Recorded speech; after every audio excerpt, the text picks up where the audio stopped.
Class 11th। तो आज हम लोग पार्ट 4 कंटिन्यू करेंगे आपके चैप्टर सिटीजनशिप में। इसमें हम लोग देखेंगे कि सिटीजन्स एंड नेशन के कैसे नेशन आपका आता है एक मॉडर्न कॉन्सेप्ट की तरह, और पहले नेशंस थे कि उनको जो किंगडम्स थे उनको नेशंस कंसीडर कर सकते हैं कि नहीं। तो उसके लिए पहले थोड़ा सा समझते हैं कि नेशन क्या है। तो देखिए, नेशन को आपको समझना पड़ेगा कि जो नेशन है मॉडर्न स्टेट में, इसकी एक डिफाइंड बाउंड्री होती है ना। डिफाइंड बाउंड्री आपकी होगी, वहाँ पर एक पर्टिकुलर ग्रुप ऑफ पॉपुलेशन रहती होगी और एक डिफाइंड कल्चर होगा with in a defined territorial existence.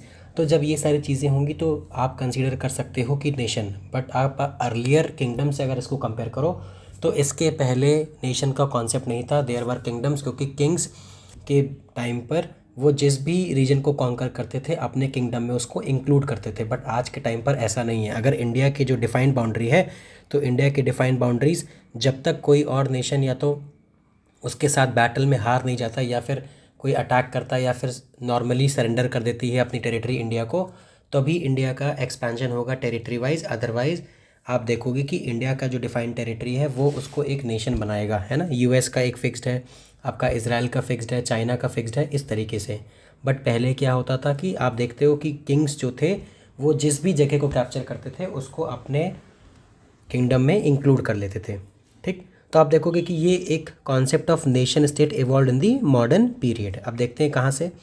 तो आप देखोगे कि जनरली यहाँ पर आपको देखने को मिलेगा कि फ्रेंच रेवोल्यूशन और जो 1789 का था ना, उसमें नेशन स्टेट की बात करी गई, साथ ही साथ डेमोक्रेटिक राइट्स ऑफ सिटीजन्स की बात करी कि पहले राइट्स भी आपके पास नहीं थे और नेशन एज अ कॉन्सेप्ट भी नहीं था।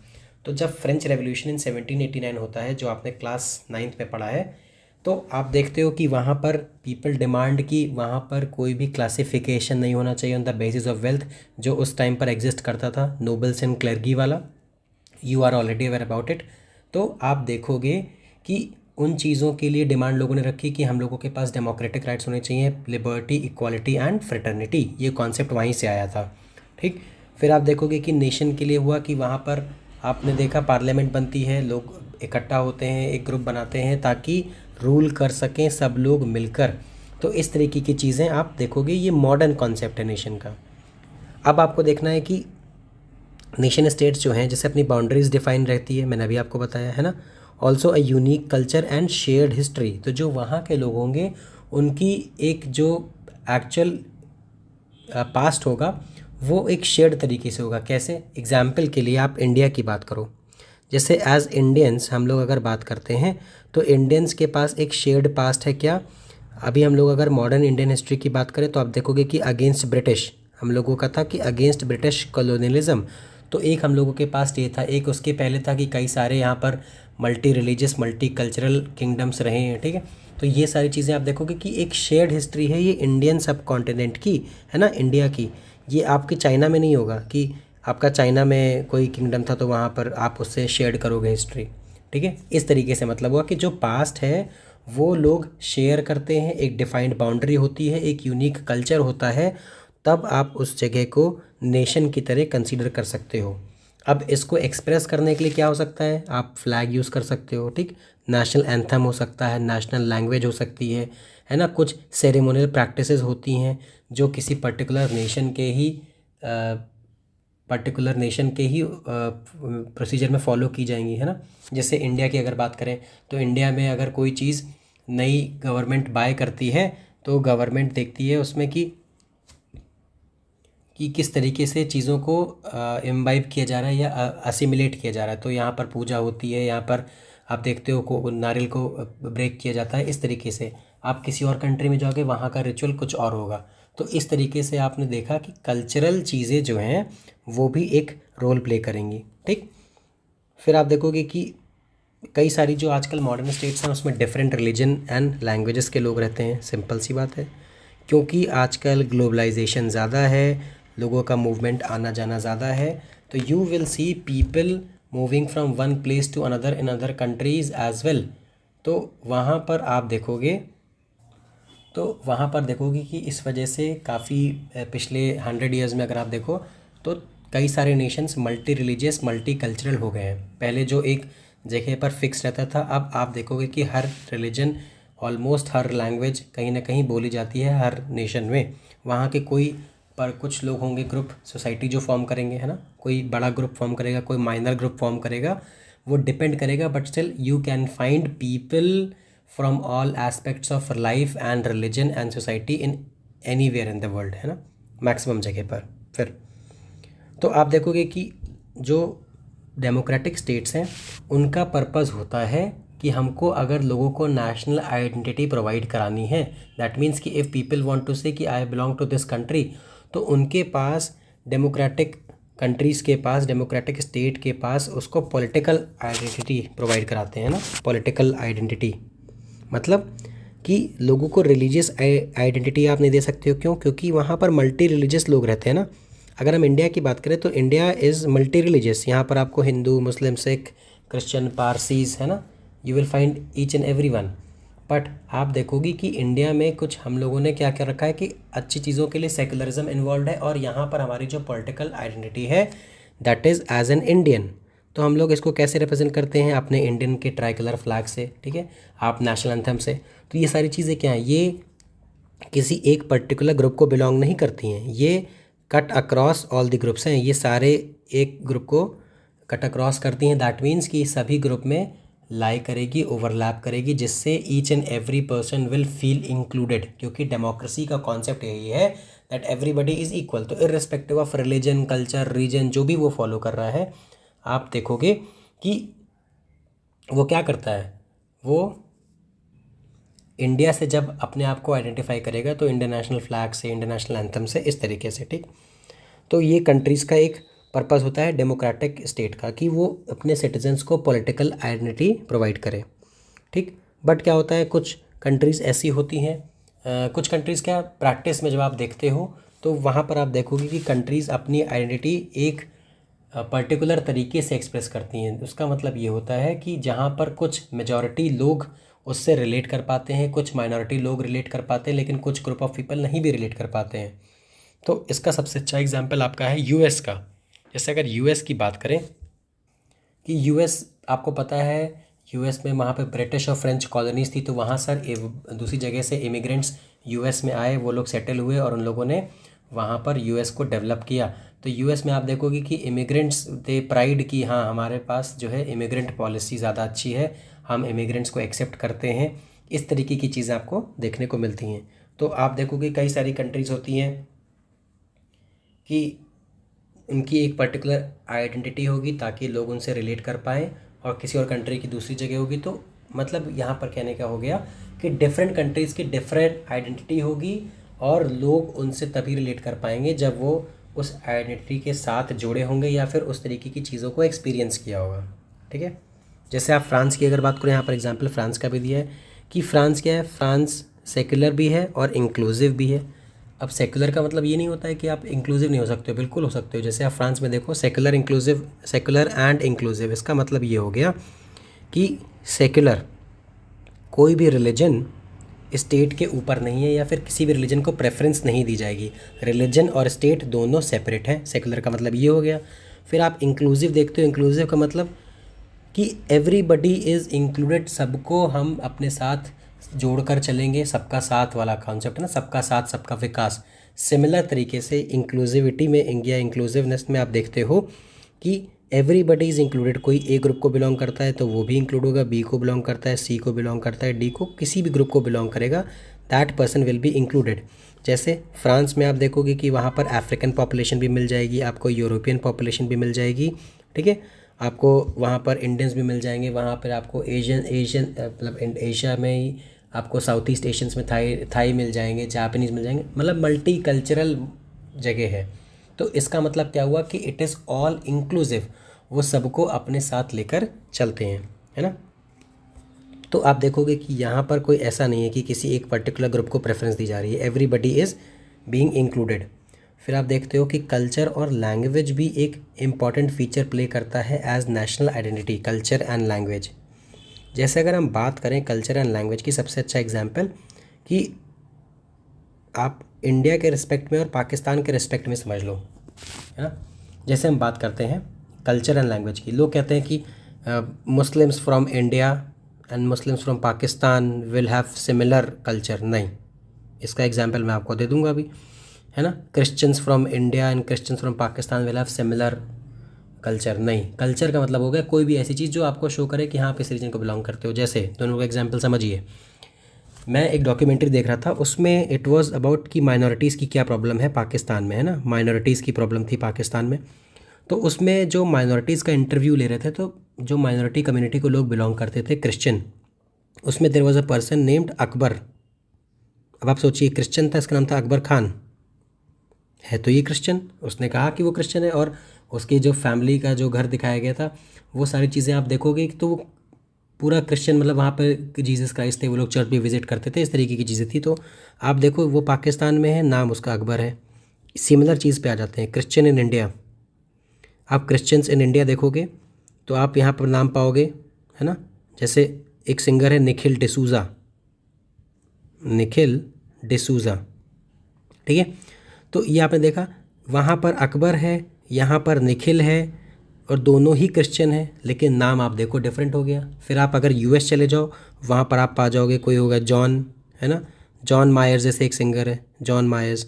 तो आप इस तरीके से देखो कि भले ही सबका रिलीजन एक ही है, बट सबका कल्चरल एस्पेक्ट बहुत अलग हो गया है ना, और लैंग्वेज भी वो लोग बोलेंगे तो अलग बोलेंगे।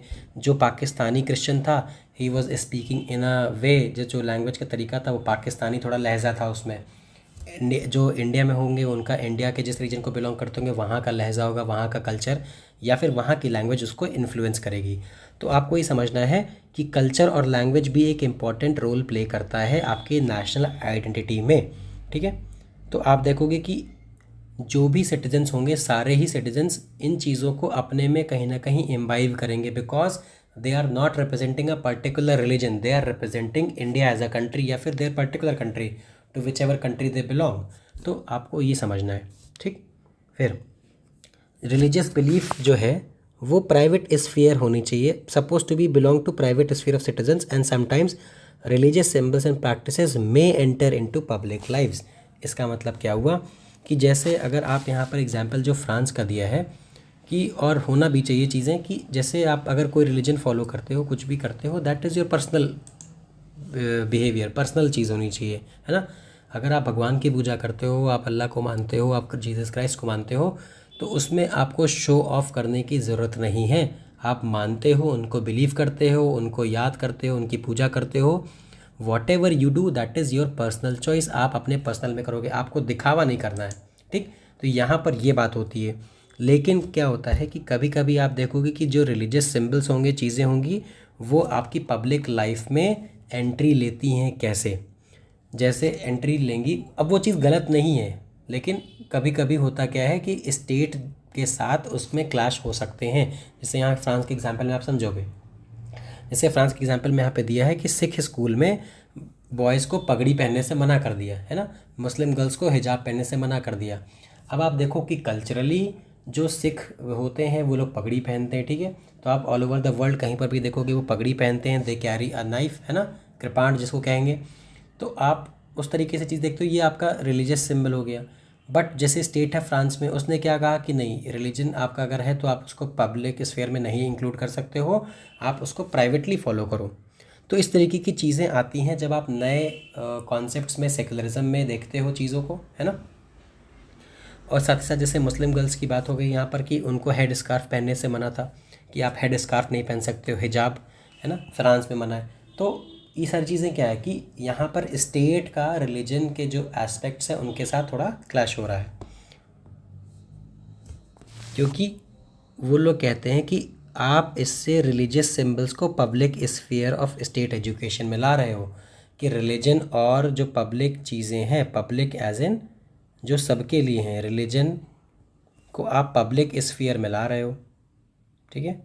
मतलब जो भी चीज़ आपको फॉलो करनी है आप फॉलो करो, प्राइवेटली फॉलो करो, बट कोई चीज़ अगर ऐसी है, फ्रांस का कहना है कि कोई चीज़ अगर ऐसी है जो आपके रिलीजन को सिंबलाइज करती है, तो उस चीज़ को आपको पब्लिक जगह पर, पब्लिक जगह ऐसे नहीं कि अब आप पार्क नहीं जा सकते, दैट मीन्स कि आप पब्लिक रन इंस्टीट्यूशंस में उन चीज़ों को प्रमोट नहीं कर सकते, या फिर आप उनको कैरी नहीं कर सकते, जैसे यहाँ पर स्कूल की बात में इन लोगों ने बताया about six and Muslim girls.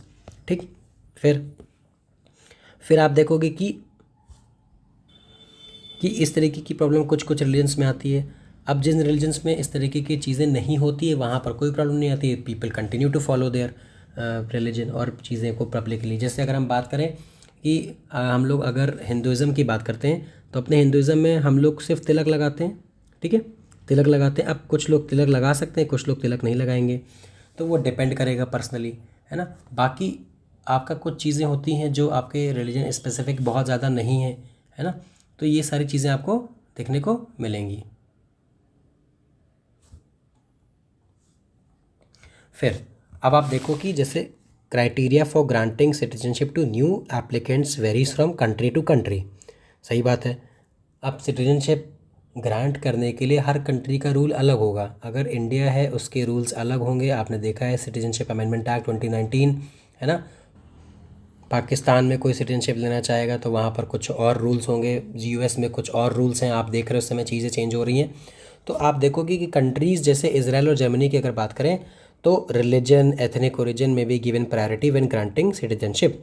कि इस यहाँ पर आप देखोगे कि रिलीजन को प्रेफरेंस दे सकते हैं कि अगर कोई ज्यूज़ है, जैसे इजराइल में क्या है कि ज्यू अगर कोई है किसी भी कंट्री को बिलोंग करता है, वो अगर इजराइल की सिटीजनशिप लेना चाहता है तो सिटीजनशिप में उसको प्रेफरेंस मिल सकती है।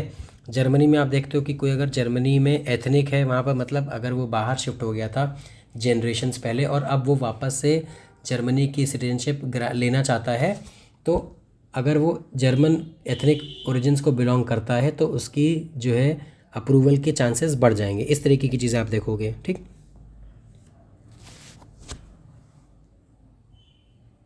जैसे यहाँ पर एक बात करी जर्मनी में, जैसे टर्किश वर्कर्स जो काम करने आए थे तो उन लोगों ने कहा कि अगर उनके बच्चे वहाँ पर जर्मन लैंड में, जर्मन टेरिटरी में बॉर्न हुए हैं तो they should be granted German citizenship, है ना। ऑब्वियस सी बात है, ये तो आप देखते हो हर जगह होता है कि अगर कोई बच्चा यूएस में होता है इंडिया का, तो आप देखते हो कि उसको यूएस की सिटीजनशिप मिल जाती है ऑन द बेसिस कि वो कहाँ पर बॉर्न हुआ है। लेकिन कई कंट्रीज़ में ऐसा नहीं है, जैसे जर्मनी का एग्जांपल आप ले लीजिए।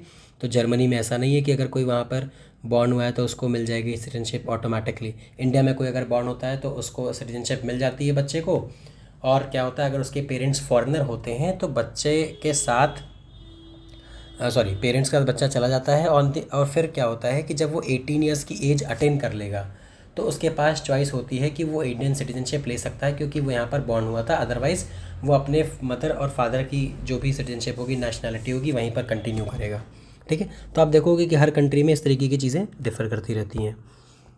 ठीक, जैसे इंडिया को आप देखो, यहाँ पर India defines itself as secular democratic nation state. हमको पता है, सिंपल सी बात है, सेक्युलर है क्योंकि every religion is treated with respect in India, है ना। कुछ अक्रेंसेस होते रहते हैं, हम उनकी बात नहीं करेंगे, है ना, वो आपको हर जगह पर मिलेंगे। That is not something special to India, है ना। कुछ लोग कहते हैं कि यहाँ पर क्या कहते हैं, माइनॉरिटीज़ को वो किया जाता है, but that is not true. ये हर जगह की चीज़ें हैं, है ना। In each and every country you will find कि कुछ ना कुछ प्रॉब्लम कहीं ना कहीं होती है। तो हम छोटे मोटे इंस्टेंसेस को या इस तरीके के इंस्टेंसेस को वी कैन नॉट से कि इससे पूरे कंट्री का स्ट्रक्चर ख़राब हो गया, नहीं। कुछ इंस्टेंसेस से स्ट्रक्चर ख़राब नहीं होता है। तो आप देखोगे कि इंडिया जो सेकुलर है, डेमोक्रेटिक भी है ना। जितनी फ्रीडम ऑफ स्पीच यहाँ पर मिली हुई है, आप देखो यहाँ पर मिली है, यूएस में मिली है, इस तरीके की कंट्रीज़ में। तो आपको देखना है, कंपेयर करना है अगर कि फ्रीडम ऑफ स्पीच क्या नहीं होती है ना। तो आप जाओ मिडिल ईस्ट कह रहा हूँ, वेस्ट एशियन नेशंस में जाओ, है ना, सऊदी अरेबिया, यहाँ पर आपको देखने को मिलेगा कि वहाँ पर बोलने की आज़ादी उतनी ज़्यादा नहीं है जितनी यहाँ पर है। ठीक है, सोमालिया चले जाओ या फिर कोई और कंट्रीज चले जाओ जहाँ पर इस तरीके की प्रॉब्लम्स हैं, तो आपको समझ में आएगा कि हाँ, क्या प्रॉब्लम्स एक्चुअली में चल रही। तो आपको ये समझना है, क्योंकि आप सब बड़े हो रहे हो, तो मेरा आपको एक पढ़ाने के साथ साथ समझाने की भी रिस्पॉन्सिबिलिटी है कि आपको सही चीज़ पता होनी चाहिए। जब आप बड़े हो रहे हो तो आपको जज करना है ऑन द बेसिस अपने लॉजिकल थिंकिंग पर, ना कि किसी ने बताया और आपने उसको समझ लिया। ठीक, तो आपको अपना लॉजिकल थिंकिंग जो है वो लगानी है। तो आपको ही समझना है। जैसे अगर फ्रीडम ऑफ स्पीच में रिस्ट्रिक्शंस की बात करें तो आप नॉर्थ कोरिया को देख लो, ठीक है, आप चाइना को देख लो, इस तरीके का। तो आपको हर जगह मिलेगा, कहीं पे ज़्यादा कहीं पे कम। ठीक है, तो अब आपको यह समझ में आना है। फिर आप देखते हो the movement for independence was a broad based one and deliberate attempts were made to bind together people of different religions and culture. तो इसका मतलब क्या हुआ, इसका मतलब ये हुआ कि जब इंडिपेंडेंस हो रहा था तब जो यहाँ के लीडर्स थे, है ना, कांग्रेस थी जो, तो आप देखोगे कि जो कांग्रेस थी, इंडियन नेशनल कांग्रेस, उसने क्या किया कि यहाँ पर जब पार्टीशन हुआ तो वहाँ पर जो लोग थे उन लोगों ने सोचा कि अब अगर पार्टीशन इस बेसिस पर हुआ है तो हम इंडिया को सेकुलर बनाएंगे, and which was a good thing. क्यों? क्योंकि जब चीज़ें ख़राब हो रही हैं तो आप उन्हीं ख़राब चीज़ों को फॉलो करके एक नई चीज़ नहीं दे दोगे, है ना। आप सोचोगे कि कैसे हम बेटर हो सकते हैं, कैसे हम ऑल इंक्लूसिव हो सकते हैं for everyone who is residing with in the boundaries of India. तो इसलिए हम लोगों ने सेक्युलर कैरेक्टरिस्टिक चूज़ किया, ठीक है, इंक्लूसिव कैरेक्टरिस्टिक चूज़ किया इंडियन नेशन स्टेट का, ठीक। और इन चीज़ों को हमने कॉन्स्टिट्यूशन में इंक्लूड कर दिया। क्यों? ताकि कॉन्स्टिट्यूशन में इंक्लूडेड रहेगा तो लोग जो आगे के होंगे जिनको चेंज करना होगा चीज़ों को, वो उतनी ईजिली चेंज नहीं कर पाएंगे, ठीक है। तो इसलिए देखो आप, हमारी इंडिया जो है अभी स्टार्टिंग से अभी भी है काफ़ी और आगे भी रहेगा। यू विल फाइंड कि सेकुलरिज्म हमारा एक कोर कॉन्सेप्ट है इंडिया का, है ना। क्यों? क्योंकि हम लोग we treat everybody with respect and equality. तो इस तरीके की चीज़ें आपको देखने को मिलेंगी, ठीक। और इंडियन कॉन्स्टिट्यूशन में आप देखोगे कि सही चीज़ जो यहाँ पर लिखी है कि attempted to accommodate a very diverse society. Simple सी बात है, आप देखो इंडिया जितना डाइवर्स है, कोई और कंट्री आप वर्ल्ड में उठा के देख लो इतनी डाइवर्स अगर हो तो, ठीक। डाइवर्सिटी का मतलब इतने सारे रिलीजन्स, इतनी सारे रीजन्स में इतनी सारी लैंग्वेजेस अगर किसी और कंट्री में आपको इतना एलैबोरेटली मिल जाए तो आप देखो वहाँ का क्या कहते हैं फंक्शनिंग और यहाँ का फंक्शनिंग, है ना। वैसे आपको इतना ज़्यादा डाइवर्स नेशन मिलेगा ही नहीं जितना अपना इंडिया है। क्यों? क्योंकि इंडिया में आप देखते हो कि हर कल्चर, हर रिलीजन की हर चीज़ें यहाँ पर हैं, और जनरली हर चीज़ का स्टार्टिंग भी यहीं से है, इनिशिएट भी यहीं से हुआ है ना। कि लोग जैसे बुद्धिज़्म आपका हो गया यहीं से, तो चाइना गया, जापान गया, ठीक है। जैनिज़्म आपका हो गया, आपका आपका जो है वो हिंदुज़्म तो यहीं से ओरिजिनेटेड है, ठीक। इस तरीके की चीज़ें आपको देखने को मिलेंगी। सिखिज़्म आपका हो गया।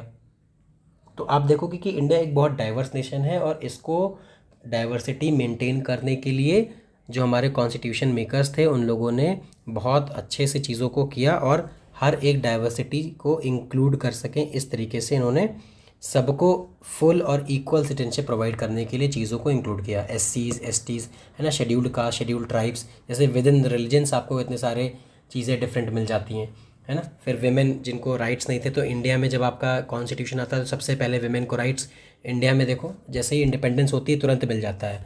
और जब आप यूएस की बात करो या किसी और वेस्टर्न नेशन की बात करो तो वहाँ पर ऑलरेडी वो लोग इंडिपेंडेंट थे, बट उसके भी कई साल बाद उन लोगों ने विमेन को राइट्स दिए। तो आप ये चीज़ देखो कितनी अच्छी बात है इंडिया की, है ना, कि इस तरीके की चीज़ों को हम लोगों ने पहले से ही इंक्लूड करके रखा था। तो हाउ कैन यू से कि हम लोग जो है क्या कहते हैं बैकवर्ड है, या फिर इंडिया आपका not good enough for people, है ना। अब कुछ इंस्टेंसेस होते हैं, कुछ लोग भी ऐसे होते हैं जो अपने नैरो पॉइंट ऑफ व्यू को प्रमोट करने के लिए इस तरीके की चीज़ें करेंगे, बट अगर आप लार्जली देखो तो वो चीज़ें ऐसी नहीं है, है ना, लार्ज स्केल सोसाइटी पर। तो इंडिया में आपको देखने को ये चीज़ मिलेगी कि इंडिया में सबको इक्वल राइट्स प्रोवाइड किए गए हैं विदाउट एनी कंडीशन। ऐसा नहीं कि अगर जो है माइनॉरिटीज़ को इक्वल राइट्स प्रोवाइड किए गए तो उनसे बोला गया कि नहीं नहीं आप जो है हिंदू रिलीजन अपनाइए तभी आपको राइट्स मिलेंगे। ऐसा नहीं, इंडिया ने ये चीज़ नहीं करी। जो चीज़ पाकिस्तान में हुई, जो चीज़ बांग्लादेश में हुई, है ना, जो चीज़ अफगानिस्तान में होती है, इस तरीके की चीज़ें आप देखोगे कि इंडिया में ये वाला कॉन्सेप्ट नहीं है कि आपको अगर राइट्स चाहिए तो आपको कुछ करना पड़ेगा मेजॉरिटी कम्युनिटी के तरह। यहाँ पर क्या है, यहाँ पर सिर्फ ये है कि आप एक सिटीज़न हो तो we are giving you equal rights, और आपकी कोई भी पर्सनल बिलीफ हो, कोई भी लैंग्वेज आप बोलते हो, कोई भी कल्चरल प्रैक्टिस को आप फॉलो करते हो, that is very good and that is your personal choice, but हम सबको यहाँ पर ट्रीट करेंगे इक्वली, ठीक है। देन फिर आप देखोगे कि provisions about the citizenship in constitution can be found in part 2 and the subsequent laws pass by the parliament. तो आपको देखना है जो आपका कॉन्स्टिट्यूशन है वो कई सारे पार्ट्स में डिवाइडेड है, तो उसमें पार्ट 2 जो है ये आपको पता होना चाहिए फॉर MCQ, है ना। इसको ध्यान रखिएगा, फॉर MCQ से पूछ सकते हैं कि सिटीजनशिप आपका कॉन्स्टिट्यूशन के किस पार्ट में, तो इट इज़ इन पार्ट 2, ठीक।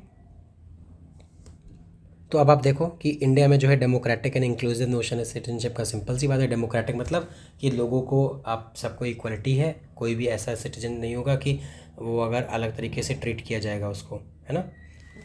अगर इक्वल ट्रीटमेंट की हम बात कर रहे हैं। बाकी अगर किसी ने कुछ क्राइम किया है that is a different thing है ना, उन चीज़ों की आप बात नहीं कर रहे हो। इंक्लूसिव नोशन मतलब एवरीबडी इज़ इंक्लूडेड, कोई भी रिलीजन का हो, कोई भी लैंग्वेज का हो, कुछ भी हो, है ना। You are a part of India. ठीक। फिर इंडिया में आप देखो कि सिटीजनशिप मिलने के कितने तरीके हैं, 1 2 3 4 एंड 5। ये चीज़ आपको पता होनी चाहिए, 5 वेज हैं आपके इंडिया में। पहला क्या है, बर्थ, कोई यहाँ पर बॉर्न हुआ है। डिसेंट, किसी के मदर फादर या फिर दोनों या फिर कोई एक जो है इंडिया का सिटीज़न था, तो वो बच्चा भी आगे सिटीजनशिप ग्रांट कर सकता है। मैंने अभी आपको बताया था, ले सकता है ना, ग्रांट नहीं सॉरी, ले सकता है। 18 ईयर्स का हो जाएगा तो वो ले सकता है कि हाँ हम इंडिया के सिटीजनशिप को कंटिन्यू करना चाहते हैं, क्योंकि 18 ईयर्स के बाद that person is considered adult, तो उसके पास डिसीजन मेकिंग पावर्स आ जाती हैं एज़ पर दी लॉज। फिर आप देखोगे रजिस्ट्रेशन, है ना, रजिस्टर कर सकता है कोई, कि रजिस्टर करवा दिया उसने, उसके लिए कुछ और कंडीशंस हैं। फिर नेचुरलाइजेशन, है ना, नेचुरलाइजेशन मतलब यहाँ पर जो है एक्सेप्ट कर लिया। फिर आप देखोगे इंक्लूजन ऑफ टेरिटरी, कोई टेरिटरी इंक्लूड हो गई, है ना, किसी वॉर में, बैटल में, या फिर किसी कंट्री ने गिव अप कर दिया अपना जो है लैंड इंडिया को, तो वहाँ के जो लोग रेजिडेंट होंगे वो भी सिटीजन्स ऑफ इंडिया बन जाएंगे। फिर आप देखते हो कि इंडिया में क्या है, डिस्क्रिमिनेट नहीं करना on the basis of religion, race, caste, sex, place of birth या फिर कुछ इनमें से सारे। तो आप इस बेसिस पर किसी भी बेसिस पर सिटीजन्स आपस में डिस्क्रिमिनेट नहीं कर सकते हैं। साथ ही साथ आप देखते हो कि इंडिया में रिलीजियस एंड लिंग्विस्टिक माइनॉरिटीज़ भी प्रोटेक्टेड हैं। क्यों? क्योंकि आप देखते हो कि जो माइनॉरिटीज़ हैं, है ना, माइनॉरिटीज़ में आपका क्या आ जाएगा, मुस्लिम्स आ जाएंगे, आपके सिख आ जाएंगे, आपके जैन आ जाएंगे, बुद्धिस्ट आ जाएंगे। ये सारों को गिवन राइट्स की, इनको राइट ये है कि आप अपने इंस्टीट्यूशन सेटअप कर सकते हो अपने कल्चर को बचाने के लिए, प्रमोट करने के लिए, चीज़ों को बचाने के लिए। तो यहाँ पर आप देखते हो कि इंडिया में माइनॉरिटीज़, चाहे वो लिंग्विस्टिक हो, मतलब जो लैंग्वेज वाली माइनॉरिटीज़ हैं, या फिर जो रिलीजियस माइनॉरिटीज़ हैं, सबके पास राइट्स हैं फॉर देयर प्रोटेक्शन। ठीक। फिर आप देखोगे कि ये सारी चीज़ें होती हैं, तो फिर आप देखोगे उसमें और नई चीज़ें आती हैं। और नई चीज़ें कैसे आती हैं, जैसे आपने देखा कि विमेन का मूवमेंट चला, है ना, कि विमेन ने कहा हमको भी equal pay for equal work वाला, जो आपको मैंने बताया था पहले पार्ट में। तो इससे आपको एक चीज़ समझ में आएगी कि जो डेमोक्रेटिक इंस्टीट्यूशन है, यहाँ पर जो सिटीजनशिप होती है नेशंस की, स्टेट्स की आप अगर बात करो, तो आप इनमें देखोगे कि कॉन्स्टेंटली चीज़ें इवॉल्व होती रहती हैं। हम लोग अभी पहले के पार्ट्स में डिस्कस कर चुके हैं कि जो सिटीजनशिप है वो एक स्टैगनेंट चीज़ नहीं है कि आपने डिफ़ाइन कर दिया कि हाँ इस पर्टिकुलर पैरामीटर्स में जो चीज़ें फिट होंगी वो सिटीजनशिप होंगी। नहीं, इट इज़ कंटिन्यूसली इवॉल्विंग। क्यों? क्योंकि जैसे जैसे टाइम चेंज होता है, नई नई चीज़ें, नए नए आपके देखोगे कि फैक्टर्स इंक्लूड होते जाते हैं, जो चीज़ों को और इम्प्रूव करते हैं और ज़्यादा इंक्लूसिव बनाते हैं। जैसे अगर हम बात करें आज से 100 साल पहले की, तो आप देखोगे कि कुछ जो चीज़ें आज हो रही हैं, जैसे फॉर एग्ज़ाम्पल विमेन एजुकेशन की बात कर लेते हैं, है ना, विमेन इक्वलिटी की बात कर लेते हैं, तो उस टाइम पर इतना सारी चीज़ें नहीं थी। बट आज के टाइम पर these also play an important role, important part.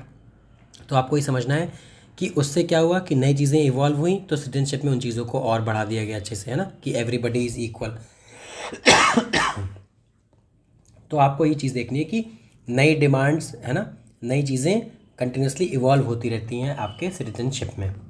फिर यूनिवर्सल सिटीजनशिप, अब जब हम इसकी बात करेंगे इसका मतलब क्या हुआ, तो हम देखेंगे कि यहाँ पर हम बात कर रहे हैं रेफ्यूजीज़ की या फिर इलीगल माइग्रेंट्स की।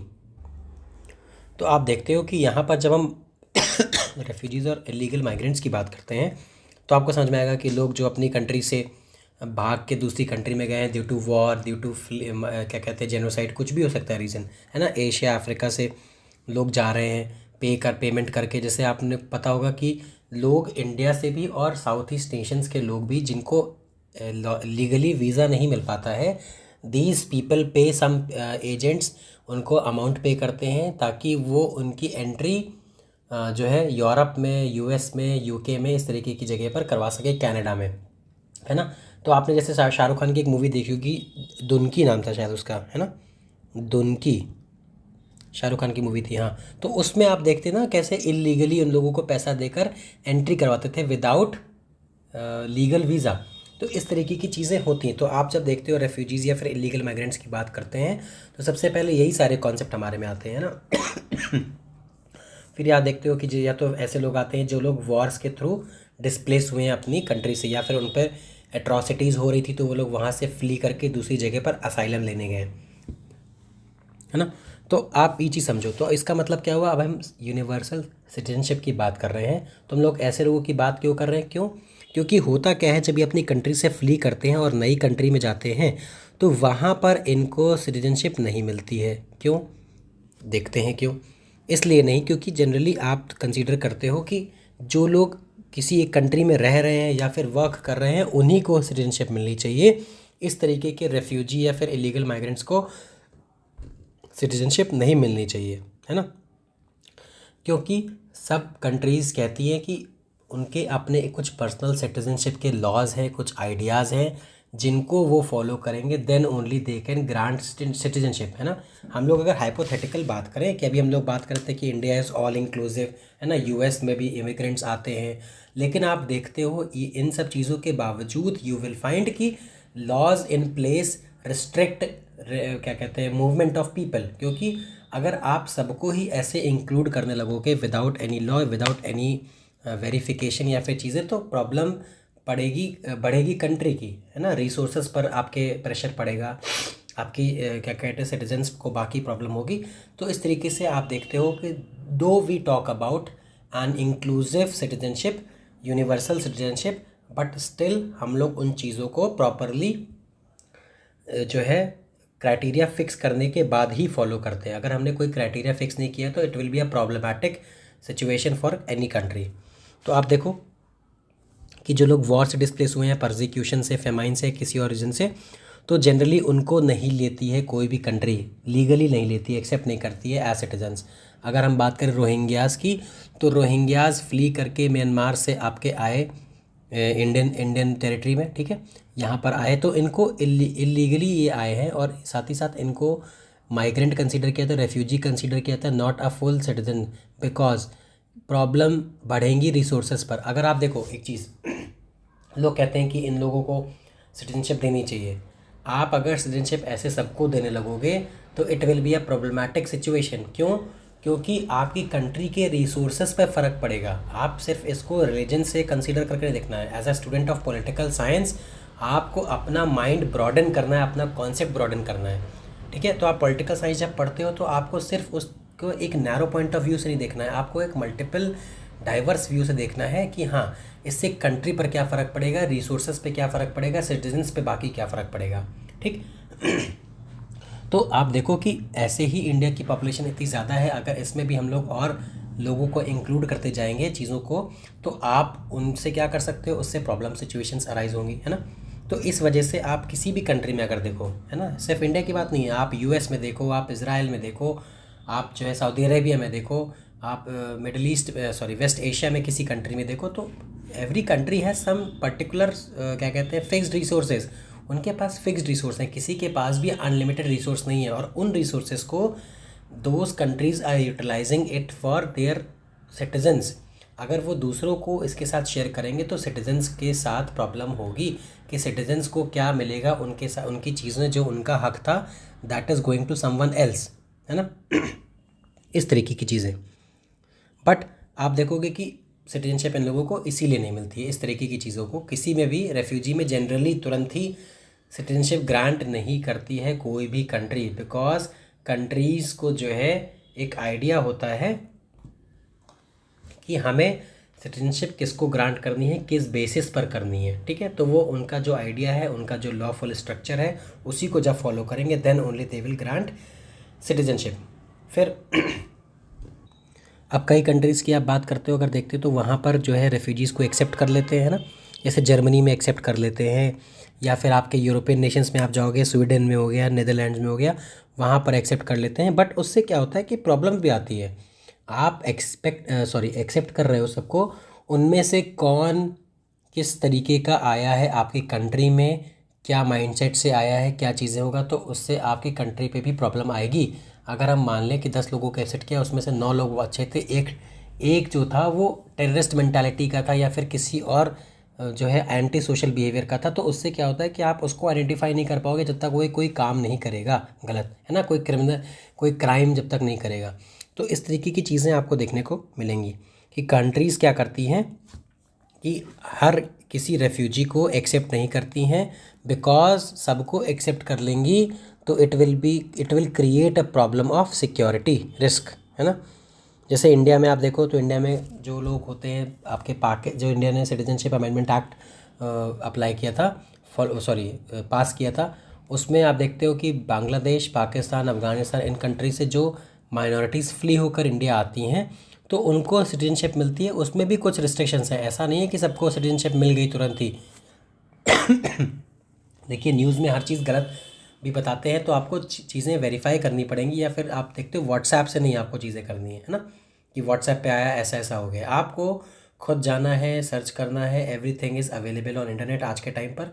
तो आप देखोगे कि उस पर भी रिस्ट्रिक्शंस लगे हैं गवर्नमेंट के कि जस्ट बिकॉज आप एक माइनॉरिटी हो इन कंट्रीज से आपको सिटीजनशिप तुरंत नहीं मिलेगी। आपको 10 साल 7 साल इंडिया में रहना पड़ेगा कंटिन्यूसली, है ना, चीज़ें कुछ करनी पड़ेंगी, तन only you will get citizenship.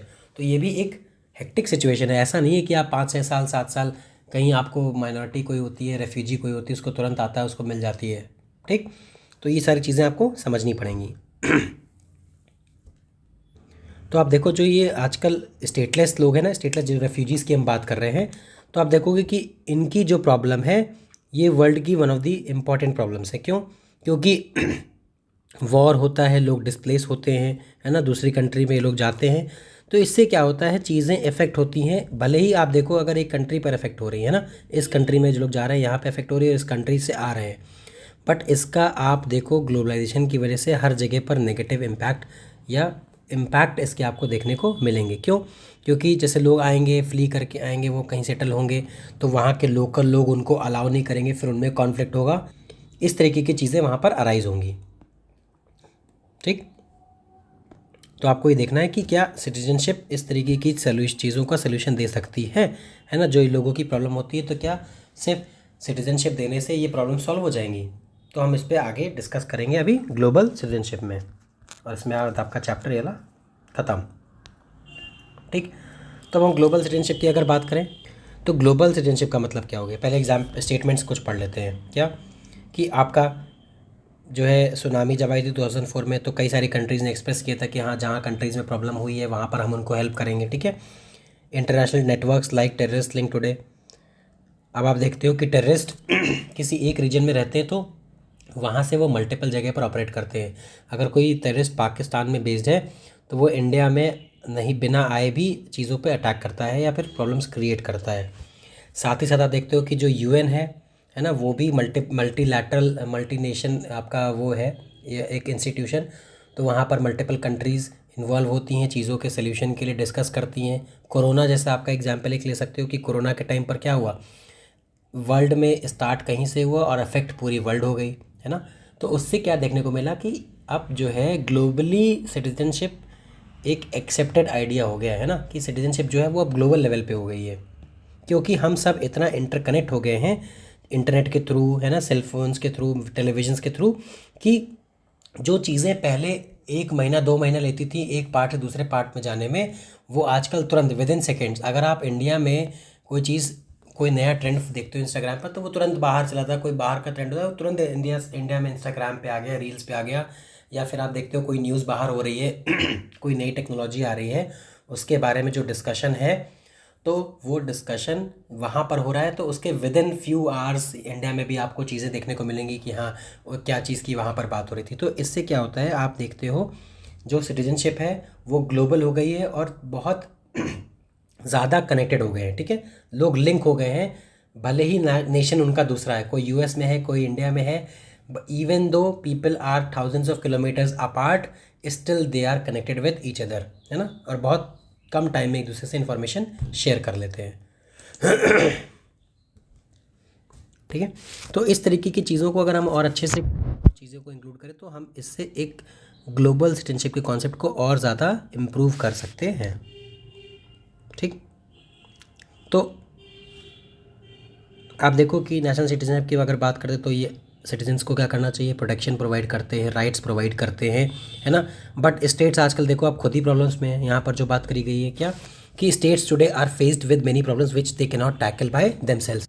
इसका मतलब क्या हुआ, सबसे अच्छा है आप एग्जाम्पल लीजिए कोरोना का, कि हमारी स्टेट्स, सबकी हम बात करें, नॉट इंडिया स्पेसिफिक, हमारी स्टेट्स की रिस्पॉन्सिबिलिटी है कि सिटीजन्स को प्रोटेक्ट करना, उनकी डिग्निटी को प्रोटेक्ट करना, उनको चीज़ों से बचाना है ना, प्रोटेक्शन करना। बट कोरोना के टाइम पर आप देखो कि countries all over the world were helpless, क्योंकि किसी को कुछ पता नहीं था, तो सबने मिलकर जो है वैक्सीन्स निकाली, वैक्सीन्स पे रिसर्च किया, है ना। हर कंट्री ने अपनी अपनी अलग अलग वैक्सीन निकालना शुरू किया, किसकी वैक्सीन जल्दी आ रही है और उससे क्या किसका फ़ायदा हो रहा है, तो उन चीज़ों को दूसरी जगह पे इम्प्लीमेंट किया गया। तो जो नेशंस पहले अकेले चीज़ों को टैकल करते थे, अब आज के टाइम पर चीज़ों को अकेले टैकल करना इज़ नॉट ईजी। क्यों? क्योंकि इतनी ज़्यादा चीज़ें बढ़ गई हैं, एडवांस हो गई हैं कि आपको दूसरे की हेल्प लेनी पड़ेगी। तो उससे क्या होता है कि एक ग्लोबल सिटीजनशिप का कॉन्सेप्ट और ज़्यादा स्ट्रेंथन होता है ना, कि नेशंस को जो है हेल्प लेनी पड़ेगी दूसरे नेशन की, और ये एक पूरा वर्ल्ड ग्लोबल सिटीजनशिप की तरफ बढ़ेगा, है ना। तो जैसे कोरोना का एग्जांपल आपको दिया, तो उसमें आपको पता है कि सारी गवर्नमेंट्स को all over the world involve होना पड़ा, है ना। सबको जो है चीज़ों को मिलके करना पड़ा, आपका वैक्सीन के लिए, डेवलपमेंट के लिए, रिस्ट्रिक्शंस के लिए, कई सारी चीज़ों को, व्हेन एवरीबडी क्या कहते हैं हेल्प्ड ईच अदर आउट, तब जाके चीज़ें सही होती हैं। ठीक, तो आपको ये समझना है कि जो ग्लोबल सिटीजनशिप का कॉन्सेप्ट है, ये क्या करता है, ये प्रॉब्लम्स को डील करने में ईजी कर देता है। जैसे अगर आप मान लीजिए आपके पास कोई काम है और आपका जो है काम पेंडिंग है, स्कूल की बात कर लेते हैं कि if you have some work pending in any subject, तो आप क्या करते हो, अपने फ्रेंड्स की हेल्प लेते हो कि तुम यार कॉपी दे दो, आप तुम मेरा थोड़ा इतने पेजेस लिख दो। तो इससे क्या होता है कि जब डिवाइड करते हो आप वर्क, तो वो चीज़ें बहुत ईजीली हो जाती हैं, है ना। तो सिटीजनशिप जो ग्लोबल लेवल पे है, वो भी सॉल्यूशंस प्रोवाइड कर सकती है। तो इसके लिए हम लोग क्या कर सकते हैं कि जो माइग्रेंट और रेफ्यूजी वाली प्रॉब्लम है, इसके लिए we can all come together as a global citizens, और उसके लिए हम लोग सोचें कि क्या हम लोग उनमें सॉल्यूशंस निकाल सकते हैं। ठीक, तो आप देखो यहाँ पर कि जैसे इक्वल सिटीजनशिप की बात अगर करते हैं ना, कि country can be threatened by the socio economic inequalities और other problems which might exist. तो ये प्रॉब्लम्स तभी होंगी कि जो अल्टीमेटली, जैसे अगर इंडिया में कोई इनइक्वालिटी है कास्ट बेसिस पर, तो ये चीज़ इंडिया के लोग ही सॉल्व कर पाएंगे, बिकॉज ये चीज़ विद इन रिलीजन इंडिया में ही एग्जिस्ट करती है, कास्ट वाली प्रॉब्लम। बाकी दूसरी कंट्रीज़ में कास्ट का सिस्टम नहीं है। तो आप देखोगे कि कुछ प्रॉब्लम्स हैं जो स्पेसिफिक नेशन वाइज होंगी, वो नेशन के लोग, वहीं की सोसाइटी सॉल्व करेगी, ठीक है। बट जो ग्लोबल सिटीजनशिप का कॉन्सेप्ट है, वो हमें क्या बताता है कि हमें लोकल लेवल के साथ साथ लोगों के साथ इंटरकनेक्ट भी होना पड़ेगा वर्ल्ड लेवल पे, ताकि हम और ज़्यादा अच्छे से चीज़ों का सल्यूशन निकाल पाएँ। कि अगर हम बात करते हैं इनइक्वालिटीज़ की on the basis of caste India में, तो आप देखोगे कि जो ब्लैक्स के साथ या फिर कलर्ड पीपल के साथ वाइट ने या कॉकेजन्स लोगों ने किया, तो वो भी तो काइंड ऑफ इनइक्वालिटी है, भले ही वो कास्ट नहीं है, वो कलर बेस्ड इनइक्वालिटी है। तो आप देखो कि चीज़ें डिफरेंट हैं, तो रीजन स्पेसिफिक तो इंडिया करेगा सॉल्व, या किसी और कंट्री में कुछ और सॉल्व हो रहा है।